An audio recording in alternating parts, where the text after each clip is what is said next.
Seems YouTube's been working overtime to promote RT content on its site. Very nice. That's according to here's a turn up for the books. American TV host Rachel Maddow, who's picked up a contentious Washington Post article. It detailed how an RT show that covered alleged Russian interference and the findings of the Mueller report was recommended hundreds of thousands of times. That's far more than content from other news channels. The discrepancy was highlighted by Algo Transparency 2, a watchdog that covers YouTube. Now, following Maddow's tweet, people were quick to point out, though, her apparent double standards. Death.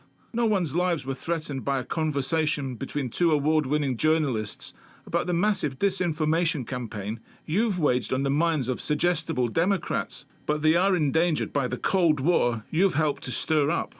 Chris Hedges won a Pulitzer Prize. Aaron Mater just won an Izzy. This YouTube is so much better than the warmongering conspiracy lunacy that comes from you. You should be ashamed to smear good people and good content in such a base and McCarthyite way.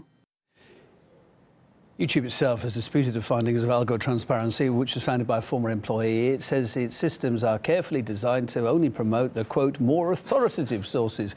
Well, Chris Hedges, host of the show in question, says American media just wants to keep Russiagate alive. Its decision to peddle a conspiracy theory about Russia that turned out, according to the Mueller report, to be untrue.